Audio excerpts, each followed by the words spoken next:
बहुत अच्छे थे। नरेंद्र खुले विचारों को समझने वाले व्यक्तियों से मिलना और उनके साथ बातें करना उन्हें अच्छा लगता था। विवेकानंद को किताबें पढ़ना भी बहुत पसंद था। एक तरफ रिलीजियस हिस्ट्री जैसे कि महाभारत, रामायण, श्रीमद् भागवत गीता जैसी किताबों को पढ़ते थे और दूसरी तरफ वो ट्यूम जो हैंग आउट रिफ्रेश और हर्बर्ट स्पेंसर की वेस्टर्न फिलोसफी, हिस्ट्री और स्पिरिचुअलिटी की किताबें भी पढ़ते रहते थे, जिसके चलते उनके मन में भगवान को लेकर बहुत सारे सवाल भी उठने लगे थे।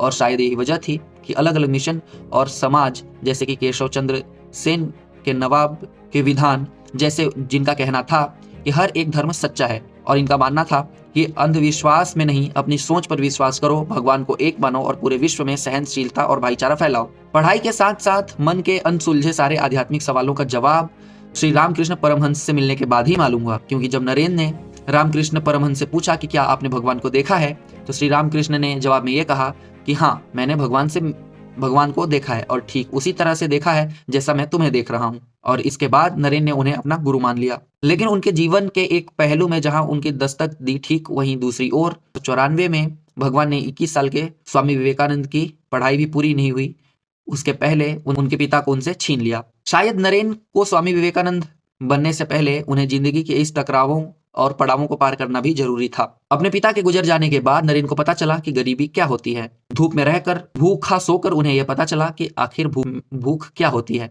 और परिवार को गरीबी के चंगुल से बाहर निकालने के लिए जरूरी थी नौकरी की तलाश। तब उन्हें पता चला कि एक ऑफिस से दूसरे ऑफिस और दूसरे से तीसरे ऑफिस पर दर दर भटकना आखिर क्या होता है, ठोकरें खाना क्या होता है। अपने जिंदगी के समय पड़ाव पर उनका कोई साथी नहीं था। रिश्तेदारों ने तो जमीन के बंटवारे की लड़ाई शुरू कर दी और ऐसे में उनकी उम्मीद टूटने को हुई। लेकिन उस वक्त उन्हें एक चीज साफ समझ आ गई, वह यह थी कि इस दुनिया में गरीब और लाचार लोगों की कोई जगह नहीं होती। और शायद वे इस लड़ाई में हार भी मान जाते, लेकिन रामकृष्ण ने उन्हें सहारा दिया और भगवान पर उठते विश्वास को बनाए रखा और उससे और भी ज्यादा मजबूत किया।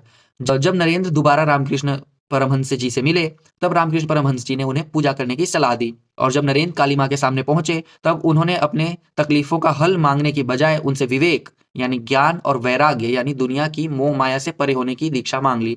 और यही वह दिन था जब उन्होंने पूरी तरह से अर्थ में एक जागरूकता को पा लिया, और यही वह दिन था जिसके बाद स्वामी विवेकानंद जी ने संन्यास को धारण कर लिया। स्वामी विवेकानंद के जीवन में एक मोड़ तब भी आया जब उनके गुरु ने इस दुनिया को छोड़ दिया और एक बार फिर वे अकेले पड़ गए। लेकिन इस बार उनके ऊपर बाकी शिष्यों की भी जिम्मेदारी थी, इसलिए उन्होंने इन शिष्यों के साथ ही रहना शुरू कर दिया और जहां ये रहते, आगे जाकर वही स्थान रामकृष्ण मठ कहलाने लगी। इसके बाद स्वामी विवेकानंद ने भारत भ्रमण शुरू किया। वे अपने मठ को छोड़कर भारत के कोने में जाकर लोगों को समझने लगे और उनकी परेशानियों को समझना और उनको दूर करना ही